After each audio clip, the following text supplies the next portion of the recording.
Guys, nananaginip dito si Elma. Bigla siyang sumasaya. Yan mo. Di ba normal lang siya, tapos bigla siyang sumasaya kanina. Siguro masaya napapanaginipan niya. Tignan niyo, abangan natin guys ha. Ito, sumasaya na siya. Ayun o, ang saya na niya. Ayun o, ang saya na niya guys. Ang saya-saya na niya. Tapos biglang magiging malungkot yan. Ayun o. Hala, naging malungkot na siya guys. Umiiyak po. Ano.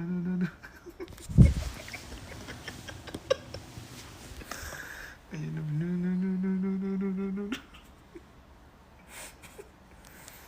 Tab. Ba't umiiyak ka? Ba't ba umiiyak ka? Ha?